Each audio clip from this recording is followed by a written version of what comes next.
Hi, everybody. My name's Travis, and I'm an alcoholic. Thank you again for asking me to speak. So I'll start with the stats and the statistics. I have a sober date of April 13th, 2020. I have a sponsor. I have the privilege of sponsoring another young man in this program.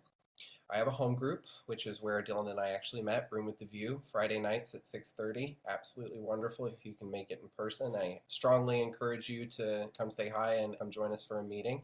I have a home group. I have service at that home group and service at another meeting. Without further ado, I have no idea how I got so lucky to come into the rooms and to experience the benefit of this program. I grew up in Fort Worth, Texas, the Dallas Fort Worth area. I was the youngest of six kids. My elder five siblings were all technically half siblings, so they all have the same mother and father, and we share a mother, and so I'm both my parents' only child. So right there from the get-go, from the start, there was always a feeling of being different, of being other.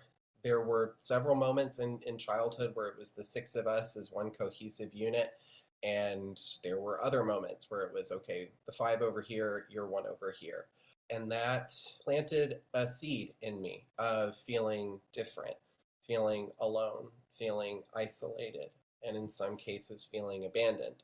My childhood was pretty tumultuous. There was trauma, there was abuse. Both my parents had pretty bad substance abuse issues. My dad actually spent some time in rehab when I was in junior high. My mother was a very heavy drinker, though now, I mean, I'd say she is an alcoholic, though now I'd say she's a dry drunk. Genetically speaking, I mean, it was coming for me, on both sides of the family tree there. I don't want to spend a lot of time talking about that trauma, though, and the experiences of my childhood.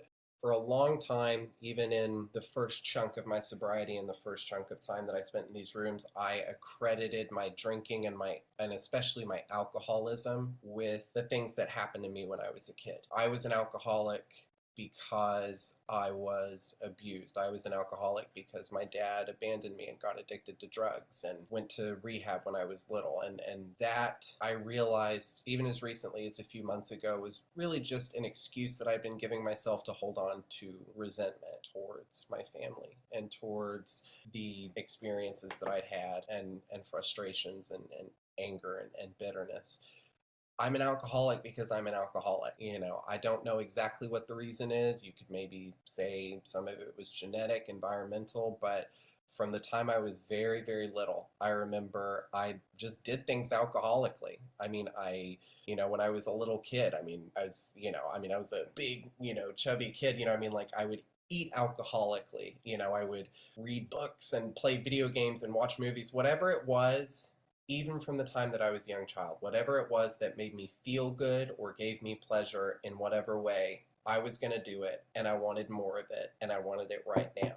That carried on with me, along with those, like I said, those feelings of isolation and especially loneliness and feeling like I was the weird one in the room. Everybody's laughing at me. Nobody thinks that I should be here. All of that, just projecting all of these things that I felt internally onto everybody else. When in reality, thankfully, not the case. High school, early college days, I drank, smoked pot, did the whole thing, but I really didn't think that there was, anything unusual about it. It wasn't until I graduated college and started experiencing some more, I guess, adult situations, heartbreaks, breakups, pressures from school and getting a job that I started to drink to cover up feelings or deal with feelings, to manage my emotions, to manage my life. At least that's what I thought I was doing. So, graduated and moved here to DC in the fall of 2018, and that's really where my drinking took off. I was an everyday drinker, at least once a week, few times a month, was a blackout drinker. I was living 1,200 miles from my home that I'd known, everything that I'd known, and so those feelings of isolation and loneliness roared back up, just like a volcano erupting. And I didn't know how to deal with it. I was scared of the world. I was scared of everything. So I would sit on that patio outside of my row house in Petworth where I rented a room, and that was my world. That was the extent of my world, was that patio there. And I would sit there every night and I would drink and I would cry over everything that happened, everything that, I wanted to happen that wasn't happening. And I just drank over everything. Everything. I mean, it could be a major life event or a minor inconvenience, and I would drink over it. I didn't know how to cope with anything without alcohol. I really didn't have any material or legal consequences as a result of my drinking, but we also say in the program, if people like us got what we deserve, we'd either be, in the ground or in jail. And there are several instances when I look back at my drinking when I think, man, I should have gotten arrested that night. I could have died that night. I was reckless, inconsiderate, selfish, self centered, self absorbed person. And alcohol was the facilitator for that for me. I got tired of that. Finally, something kind of clicked. And for a few months in the fall of 2019, I quit drinking, but I didn't work a program. I convinced myself that I was going to be able to do it on my own. Once again, there was that self centeredness. I didn't need y'all. I didn't need a program. I didn't need whatever it was that I thought y'all were trying to sell, or, what. It's just, very cynical and very, no, I've got this on my own. That lasted about a few months, and things started to get a little bit better. But as soon as one little minor inconvenience came up, I think it was a bad day at work, I was drinking again. I'd convinced myself, okay, I earned this. I deserve this. I deserve a drink to relax and mellow out. And it was because I just didn't know how to cope with what was going on, whether it was a stressful day or, a big thing, that had happened in life, like a family member getting sick, whatever it was. Then the pandemic hit, and then it was off to the races. And that was when I hit bottom of my drinking. I remember halfway into that night, something just broke, and I called my dad. I told him that I was drinking again. I talked to my family. They brought me home to Texas. I sobered up for a few months and healed, worked from home, and took my time, breathed for a little bit. After a few months, came back here to DC, and I told myself I was going to find the rooms of AA. Before I found the rooms of AA, I found dating apps and I found a new source of addiction. I didn't have a program to guide me. I knew that I shouldn't be dating anybody, but I needed that validation. I needed something to make me feel good.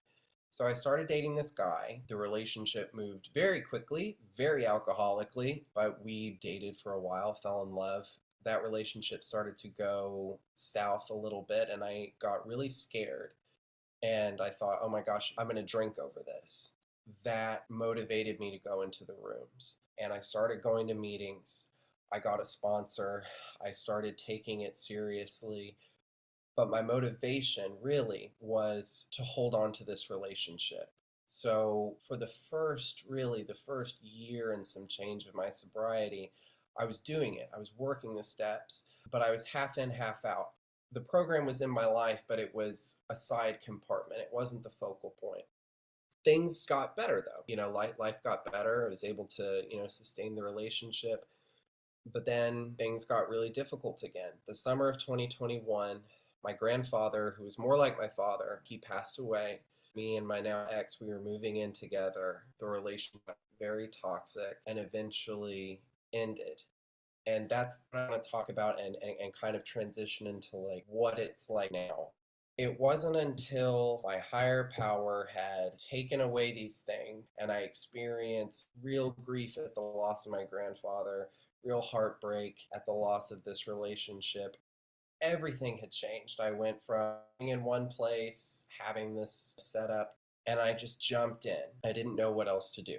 So I got into my new apartment, which is where I'm at now. I just jumped in with both feet to the program. And my life today so drastically different.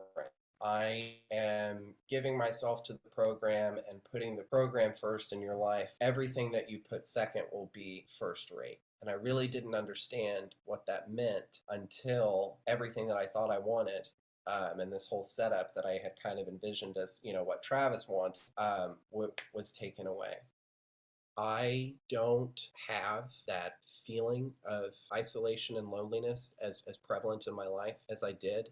I mean, it's still there. I can still get lonesome, but it's not. It's manageable. My life now today doesn't look like I'm using the program to hold on to a relationship. I'm not using it for self-centered ways. I am working a program and trying to be of service and trying to think of others for the first time in my life, as opposed to thinking what's going to get Travis out of this situation, what's going to make it best for Travis. And for me, that's huge. Every day, my first thought in the morning prior to really committing myself to this program was about myself. I wake up today and my first thought is, okay, what do I need to do for work, to make my boss's life easier? My cat is meowing at me, and so I think, okay, I've got to feed her, and take care of her, scoop out her litter box, make sure she has food, pet her a little bit, then, go into the office. I go throughout my days now and I'm just amazed because I'm not locked in this self piteous, oh gosh, look at me. I've had this, horrid, wretched life with this upbringing, with this terrible upbringing. I'm not thinking about that. I'm thinking, I wonder how my dad's doing at work. I wonder how my grandmother is feeling. My coworker needs some help. What can I do there? It's just completely flipped the script in a way that was counterintuitive to everything that my brain was telling me was what I needed, or what I thought I needed, or what I wanted. My sponsor told me very early on, it's that the counterintuitive actions are the ones that are really going to pull you out of addiction and into recovery. And I'm really, really grateful for my life today. It's still hard. I mean, life keeps on lifing at you, and that happens. But when I go through rough periods now, I don't think about drinking. My instincts are to call someone in the program, call my sponsor. I have a program of prayer. I say my prayers every morning. Sometimes if I'm in a rush, I'll say them in the shower, but I make sure that I say them, and I just try to live, as cliche as it is, I just try to live one day at a time. And this is a newcomers meeting, so really it's one thing that I want to stress is don't leave before the miracle happens. Because I had a program, I was sober and I was working it, but it wasn't until I had to go back to square one and really invest in the program, go through the steps, that my life, it's like it's just burst open in the past 9 months. And I have something now that when I was sitting on that patio in Petworth, I would pine for. I have friends. I have a life that I enjoy. I don't wake up, look at the mirror, and hate myself every day. I have friends that I can go out with. I'm a person that the person I was would look at and think, oh, I want that myself. And it blows me away sometimes, really, are those moments where halfway through the day or three-fourths of the way through the day, and then I'll catch myself and I'll go, I have not thought about me for this whole entire day. That's really the miracle of a program. And when you do that and you get outside of yourself and you get involved in service, it just opens up your life in a way it's counterintuitive. You would think, well, how am I going to fix everything? I got to think about, I'm going to do this and I'm going to do that. And no, what are you doing to be of service to the program? How are you helping someone else? Are you calling people and staying involved in their lives? And when you do that, and I thought it was total bullshit. I mean, even within the first year and some change of working in the program, but it was my higher power was like, nope, like you're kind of getting it, but we're just really going to force the situation. And I took a leap of faith and thought, okay. And the way my life has changed now, it's just indescribable. And I could talk about it and go on and on and on about it for the entire evening. But with that, thank you again for having me, and thanks so much for letting me share.